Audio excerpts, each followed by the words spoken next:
Hello everyone, welcome to Sri Ram's IS YouTube channel. This is your mentor Arzu Kakkar. I hope you all are doing well, things are fine at your place.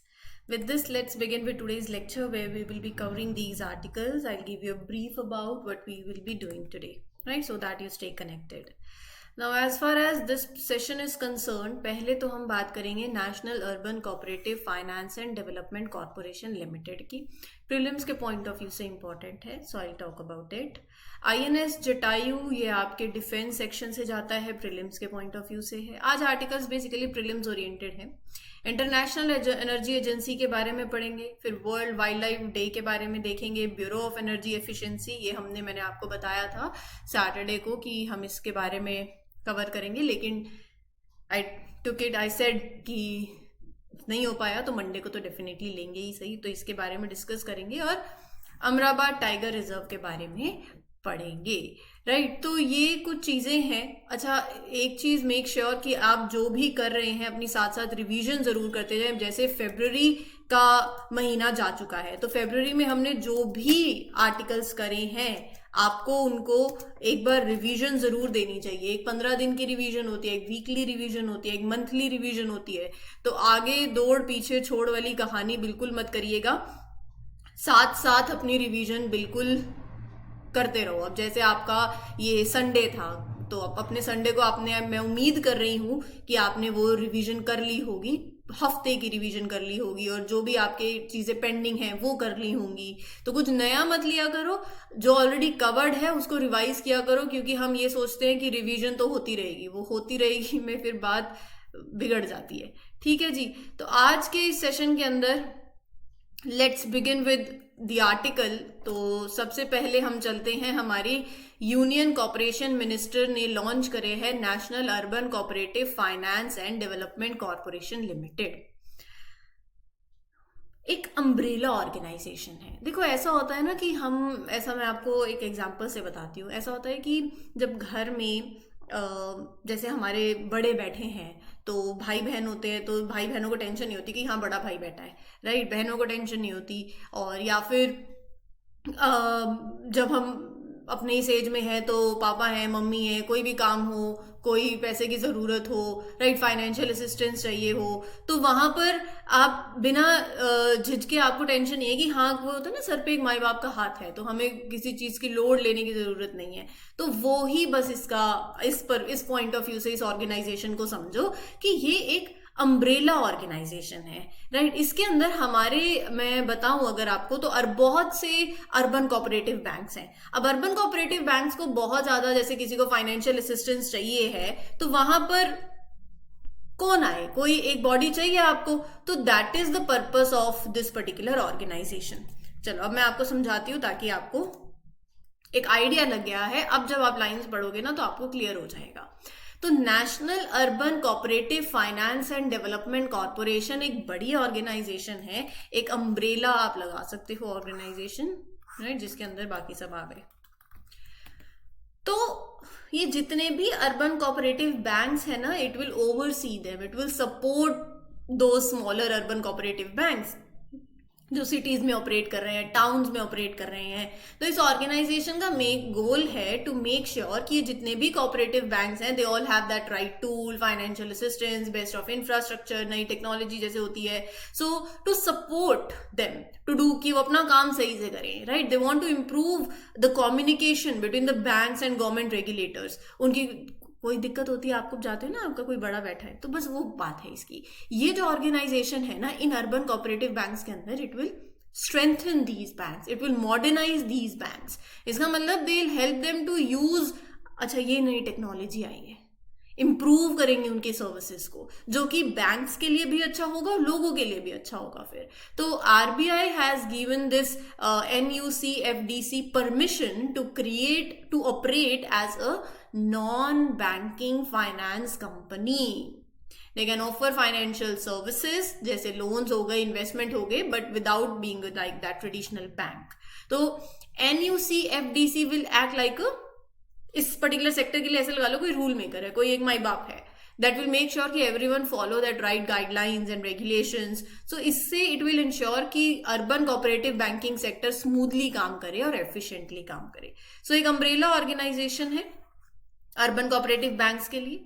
इसका aim है to ensure specialise functions and services to cooperative banks, communication facilitate करना between banks and regulators, modernise करना, strengthen करना उस sector को जिससे बैंकों को भी फायदा हो, कस्टमर्स को भी फायदा हो. So it has received a certificate of registration from RBI to it will operate as a non banking finance company. ये एक सेल्फ रेगुलेटरी ऑर्गेनाइजेशन होगी इस पर्टिकुलर सेक्टर की.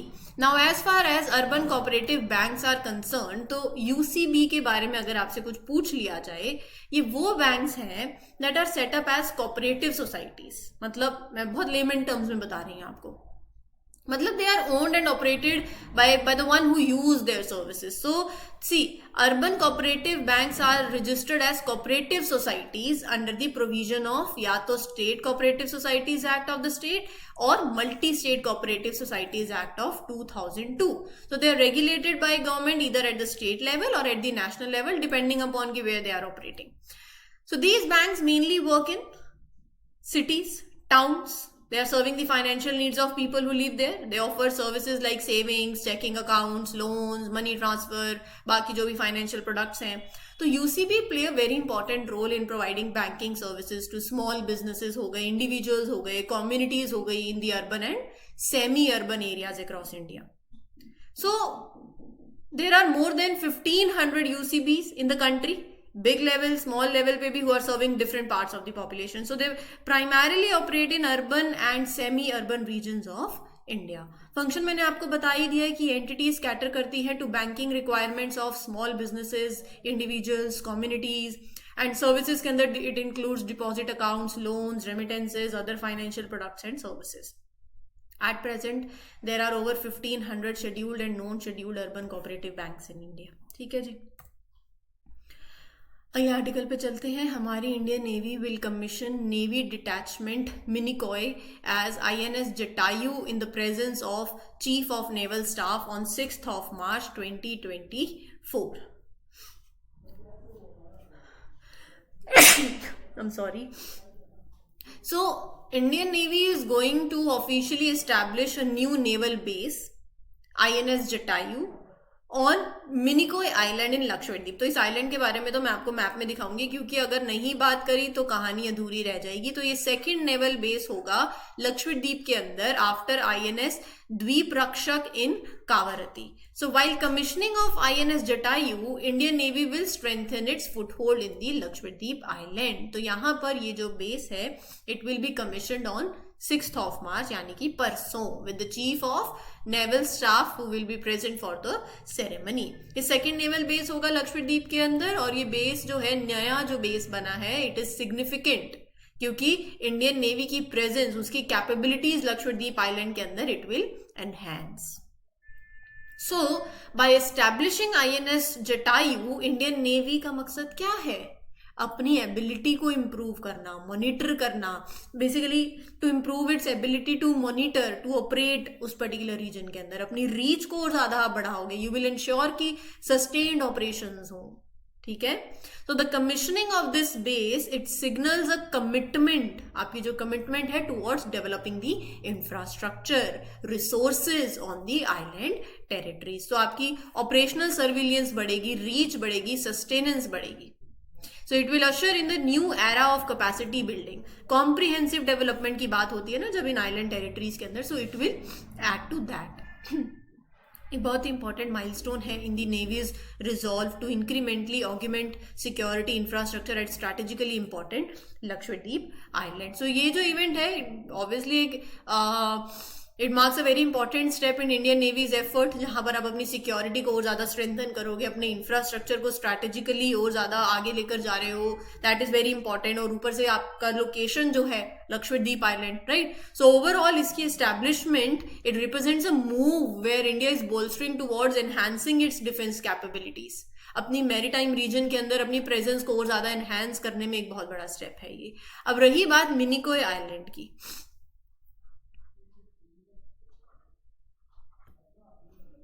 Southernmost island of Lakshadweep. ये आपको ना मालूम होना चाहिए। अच्छा, 9 डिग्री चैनल और 8 डिग्री चैनल किसको सेपरेट कर रही हैं बेसिकली, और ये जो चीज़ें हैं ना वो आपके एग्जाम के लिए इंपॉर्टेंट है, ज्योग्राफी के लिए इंपॉर्टेंट है। सो जैसे 10 डिग्री चैनल, 9 डिग्री चैनल, ये आपको मालूम होना चाहिए। ठीक है जी। अब रही बात मिनिकॉय आइलैंड की, तो इट्स लोकेशन इज, आप देखो, स्ट्रैटेजिकली इंपॉर्टेंट है क्योंकि it sides along the crucial sea lines of communication, जो कि which are vital maritime routes for trade and commerce. 1980s में Indian Navy established naval detachment Minicoy on the island. ठीक है। So this detachment operates under the command of naval officer in charge, जो कि naval activities होती है ना वो oversee करते हैं in the Lakshadweep region. Significance of having this naval detachment on Minicoy island is that कि इंडियन नेवी की प्रेजेंस इस की एरिया के अंदर और ज्यादा आ जाएगी। अपना खुद का एक नेवल यूनिट होना विद नेसेसरी फैसिलिटीज, रिसोर्सेज, तो इंडियन नेवी अपनी ओवरऑल ऑपरेशनल कैपेबिलिटी को इस पर्टिकुलर रीजन में और ज्यादा इंप्रूव कर पाएगी।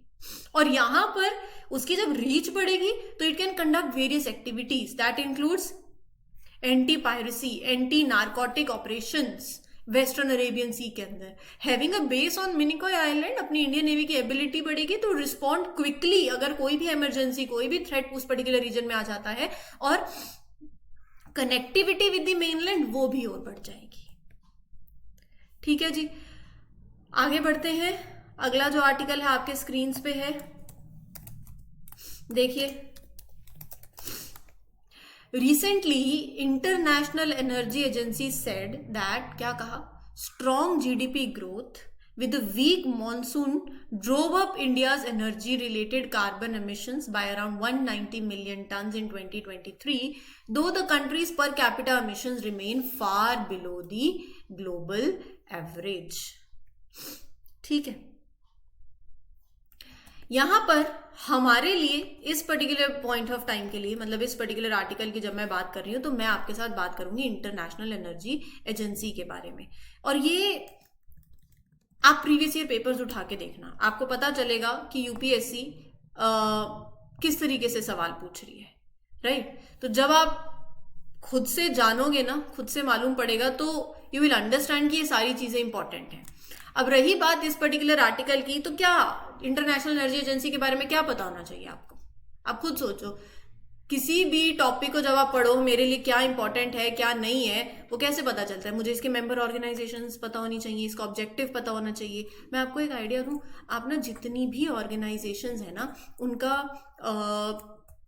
एक शॉर्ट नोट भी बना सकते हो, राइट। अच्छा, ये मैं क्यों बोल रही हूँ, क्योंकि आप प्रीवियस ईयर पेपर्स उठा के देखो, जैसे यूपीएससी ने एशियन डेवलपमेंट बैंक पे सवाल पूछ लिया था, तो इसीलिए कह रही हूं कि मैं ना ये जो एडवाइस देती हूँ ना, ये मेरे फायदे के लिए नहीं है, ये आपके फायदे के लिए। कईयों को लगेगा टाइम वेस्ट हो रहा है, देखो जिसको टाइम वेस्ट हो रहा हो वो वीडियो आगे कर ले, राइट। मेरा मकसद यही है कि जब आप इसके बारे में पढ़ रहे हो तो क्यों ना अच्छे से ही पढ़ लो।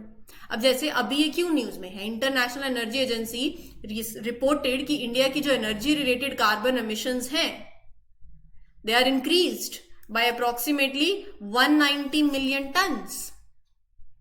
और ये जो राइज हुआ है it is attributed to robust, आपकी इकोनॉमिक ग्रोथ बहुत हुई और monsoon season, deficient monsoon season हुआ। देखो, India experienced strong GDP growth, इसका मतलब कंट्री की इकोनॉमी रैपिडली एक्सपैंड कर रही है, और जब इकोनॉमी ग्रो करती है तो आपकी एनर्जी कंजम्पशन भी इंक्रीज होती है।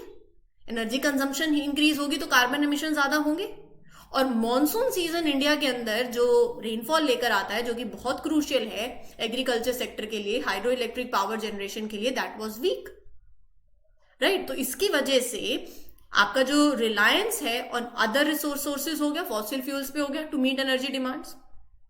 तो that is what they are mentioning कि despite this the increase in the total emissions, India's per capita emission, मतलब जहां पर मैं लगाऊं कि amount of emission that is produced by each person, it remain lower as compare to the global average. मतलब ये सब क्या इंडिकेट कर रहा है कि on average Indians produce less carbon emission per person then people in many other countries, you can say so that. So simple terms में अगर मैं इसके कॉन्टेक्स्ट को भी आपके सामने रखूं तो इंडिया का एनर्जी रिलेटेड जो कार्बन एमिशंस हुए हैं वो 2023 में ओवरऑल बढ़े हैं। क्योंकि आपकी इकोनॉमिक ग्रोथ एक तो अच्छी हुई, एनर्जी कंजम्पशन फिर होगा और उसकी वजह से कार्बन एमिशन होंगे, और ऊपर से डेफिशिएंट मॉनसून हुआ तो इसकी वजह से energy consumption it led to increase also. लेकिन इंडिया का पर कैपिटा जो एमिशन है that is still relatively lower as compare to global average. तो ये क्या हाईलाइट कर रहा है कि आपकी कंट्री के, आपके देश के जो ऑनगोइंग एफर्ट्स हैं टू बैलेंस एक तरफ economic development with environmental concerns, तो आप you are balancing that, your efforts are going right. Context समझ आ गया। अब रही बात इस एजेंसी की, देखो क्या क्या पढ़ना चाहिए हमें। एक ऑटोनमस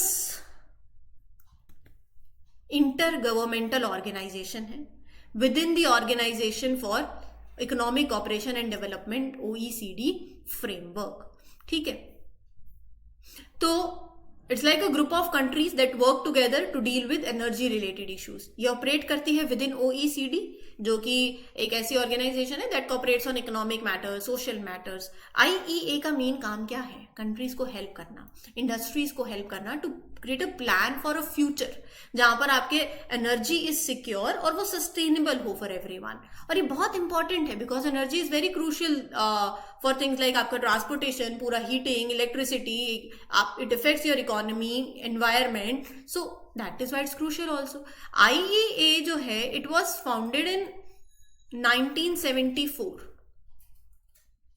क्योंकि ऑयल मार्केट में बहुत बिग क्राइसिस था, तो कुछ countries stop selling oil to others. Prices stock market के अंदर प्राइसेस जो है उस टाइम पे स्काई रॉकेट हो गई एंड मेड कंट्रीज रियलाइज कि they need to work together ताकि यू अवॉइड बीइंग, किसी पे भी ज्यादा डिपेंडेंट हो जाओ आप तो दिक्कत हो जाती है ना, तो यही प्रॉब्लम थी। तो IEA was created to make sure कि countries have enough oil and energy sources to keep running smoothly. So its goal is to find ways to make sure कि एनर्जी मोर सिक्योर हो, affordable हो, environmentally friendly हो for everyone who is involved. रही बात अब membership की, तो इसके अंदर 31 मेंबर कंट्रीज हैं, 13 एसोसिएशन कंट्रीज हैं, 5 असेशन कंट्रीज हैं। ठीक है जी, अगर आपको IEA का मेंबर होना है तो एक country must be a first member of OECD। Must term important है, UPSC यहां से सवाल पूछ सकती है। ठीक है जी, और क्या बात है इसके अंदर? Further the candidate country must meet certain requirements. 4 requirements है एक कंट्री के पास। They must have enough crude oil, oil products that are stored, इतने हो that cover equivalent to 90 days of its net imports from the previous year। कोई भी अगर global oil supply में डिस्ट्रप्शन आ जाए, so these reserves should be readily accessible by the government, right? Then you have further implement demand restraint, मतलब country should have a plan in place to reduce its national oil consumption by up to 10% if needed, right? Then emergency response measures, so the country must have laws and systems in place to coordinate emergency responses to energy supply disruptions on a national level। so मतलब to ensure कि country can quickly, अगर कोई भी energy crisis आ जाता है तो आप उसको effectively manage कर पाओ। that is the whole sole funda। और एक country के पास they should have legislation in place that mandates oil companies कि you need to operate within its jurisdiction, you need to report relevant information upon request also, ताकि monitoring अच्छे से हो जाए, management अच्छे से हो जाए। रही बात वर्ल्ड वाइल्ड लाइफ डे की, हर साल 3 मार्च को ये होता है अवेयरनेस बढ़ाने के लिए about the importance of wild life conservation. 3 मार्च को होता है, ठीक है, तो पढ़ लेते हैं वर्ल्ड वाइल्ड लाइफ डे के बारे में। बायोडाइवर्सिटी कंजर्व करनी है तो उसके लिए सस्टेनेबल प्रैक्टिसेस ऑप्ट करनी चाहिए कि नहीं करनी चाहिए, बस यही वो कह रहा है। वो कह रहा है कि अवेयरनेस हो लोगों के बीच में, इसीलिए ये दिन ऑब्जर्व किया जाता है। कब किया जाता है? 3 मार्च को किया जाता है। और to conserve biodiversity, to promote sustainable practices, to raise awareness of interconnectedness of all living things on the planet. आप भी कनेक्टेड हो, वो भी आपसे जुड़े हुए हैं। मतलब आप समझ रहे हो कि ये जो हम ह्यूमन एनिमल कन्फ्लिक्ट की बात करते रहते हैं वो नहीं होना चाहिए। को एग्जिस्टेंस, पीसफुल को एग्जिस्टेंस। और ये सब कैसे होगा? जब कैंपेनिंग हो, एडुकेशन हो, अवेयरनेस हो। और ये जो वर्ल्ड वाइल्ड लाइफ डे है ना, थाईलैंड ने प्रपोज किया था and to United Nation General Assembly 2013 में। कभी किसी ने नहीं सोचा होगा कि ऐसे सवाल भी पूछ सकते हैं किसी एग्जाम में, बिल्कुल पूछ सकते हैं। 4 देशों के नाम दे देंगे आपको। एजेंडा यही था, to promote awareness of wild animals and plants around the world. और फिर जनरल असेंबली ने इसको अडॉप्ट किया और 3 मार्च को फिर वर्ल्ड वाइल्ड लाइफ डे 2014 के अंदर डेजिग्नेट कर दिया। साइट सबको पता है, जैसे हम बोलते हैं ये स्पेशल साइट्स में इसमें है, IUCN स्टेटस ये है, right. So CITES, a global agreement to ensure that international trade in specimens of wild animals and plants does not threaten their survival was signed on this day. 1973 के अंदर ये agreement sign हुआ to ensure कि अगर आप किसी wild animals के बीच में ये इंटरनेशनल ट्रेड हो रही है वो उसके सर्वाइवल को थ्रेट नहीं करे, राइट। सो थीम इसकी आप ये पढ़ सकते हो, connecting people and planet, exploring digital innovation in wild life conservation. Significance मैंने आपको बता दिया, एक रिमाइंडर है। अभी देखो सवाल बन सकता है एक, किस पे बन सकता है?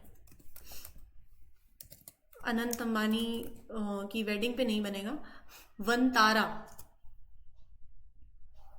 के बारे में पढ़ना है आपको। वनतारा इनिशिएटिव क्या है, ठीक है जी, किसका इनिशिएटिव है, क्या पर्पस है, वो जरूर पढ़ना। Recently, 22nd Foundation Day of Bureau of Energy Efficiency was celebrated and State Energy Efficiency Index 2023 was released। तो चलो पढ़ लेते हैं इसके बारे में भी। ब्यूरो ऑफ एनर्जी एफिशिएंसी 2002 में एस्टैब्लिश हुई under the provisions of energy conservation act 2001। ठीक है जी, इसका मेन गोल क्या है? Amount of energy that is used in the Indian economy, make sure कि you reduce that energy intensity. तो इसके फंक्शंस और ड्यूटीज क्या है? डेजिग्नेटेड कंज्यूमर्स के साथ, एजेंसीज के साथ, बाकी ऑर्गेनाइजेशंस के साथ जो कि इन्वॉल्व है एनर्जी यूसेज के अंदर, उनके साथ कोऑर्डिनेट करना। ठीक है, और क्या फंक्शंस हैं इसके? कि you identify, you make use of these existing resources and infrastructure to fulfill its responsibilities also. It creates standards की minimum level of energy efficiency वो define करते हैं by various equipments and applications, right? अच्छा, फिर आप consumers देखते हैं ना कि ये product ये less energy consume करेगा, ये ज़्यादा efficient है, so that is the purpose of it.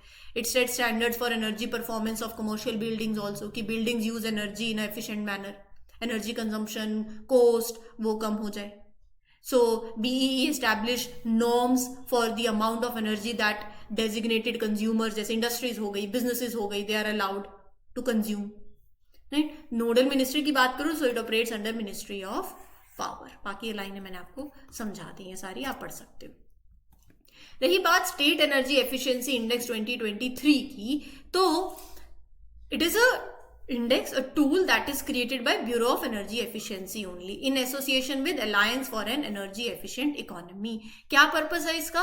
कि स्टेट्स कैसे परफॉर्म कर रही हैं, उनको इवैल्यूएट करना कि how well states are implementing energy efficiency measures every year.